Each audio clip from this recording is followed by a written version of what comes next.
আমি রংপুরের সেই বিখ্যাত কালো ভুনা খেতে আসছি আজকে। আমি এখানে অনেকগুলো কালো ভুনা নিয়েছি, আমি এগুলো খাবো।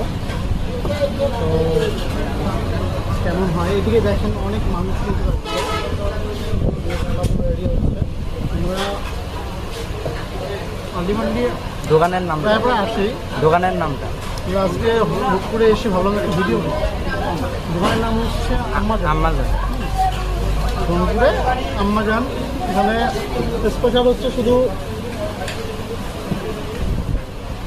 কালো ভুনার জন্য, ঠিক আছে?